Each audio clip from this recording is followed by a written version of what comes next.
Malam sebelum perang, angin padang pasir berhembus dingin di lembah Badar. Di kejauhan, bendera Quraisy berkibar sombong, dan di antara mereka berdiri Abu Jahal, pemuka kaum kafir, musuh terbesar Rasulullah Shallallahu Alaihi Wasallam. Ia dikenal angkuh, keras kepala, dan penuh kebencian. Dialah orang yang menghina Nabi, menolak kebenaran, dan menyiksa kaum beriman. Namun hari itu, Allah menulis akhir kisahnya. Ketika fajar menyingsing, barisan kaum muslimin berdiri. Di antara para sahabat yang bersenjata, Abdurrahman bin Auf menoleh dan melihat dua wajah muda di sisinya. Mereka bukan prajurit tua, bukan pula panglima, hanya dua remaja belasan tahun, dua putra Afra yang pemberani, Mu'adz dan Mu'awidz.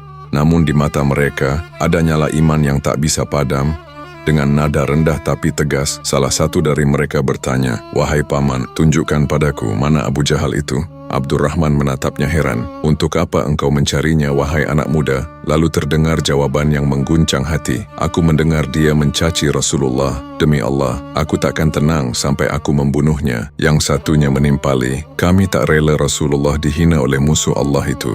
Saat genderang perang ditabuh, debu menutupi langit Badar, pedang beradu, panah melesat, teriakan takbir menggema. Dan di tengah hiruk pikuk itu, dua remaja itu menerjang seperti kilat. Mereka menerobos pasukan Quraisy, langsung menuju ke jantung pertahanan Abu Jahal. Benturan pedang pun terjadi. Mu'awidz menebas kuda Abu Jahal hingga terjungkal. Mu'adz menyusul dengan tebasan kuat, darah muncrat, jeritan terdengar, dan tubuh Abu Jahal roboh ke tanah. Namun keberanian itu dibayar mahal. Mu'awidz gugur di medan tempur, syahid di usia muda. Sementara Mu'adz terluka parah, tangannya hampir terputus. Dengan imamah yang ada di kepalanya, ia mengikat luka itu dan kembali berlari ke medan perang dengan satu tangan. Ketika tangannya menghalangi gerak, ia injak tangannya sendiri hingga putus dan tetap berjuang sampai akhirnya ia pun syahid menyusul saudaranya. Abdullah bin Mas'ud mendekat ke tubuh Abu Jahal yang terkapar di tanah, masih hidup tapi tak berdaya. Dengan sisa napasnya, ia berkata dengan kesombongan terakhir, "Bukankah engkau dulu hanya penggembala kambingku?" Abdullah bin Mas'ud menatapnya dengan tenang lalu menjawab, "Sekarang Allah memuliakanku dan menghinakanmu, wahai musuh Allah." Abdullah bin Mas'ud menyelesaikannya dengan baik, memutus nafas sang musuh Allah dengan pedang yang terhunus. Dengan itu, berakhirlah nyawa sang tiran Quraisy.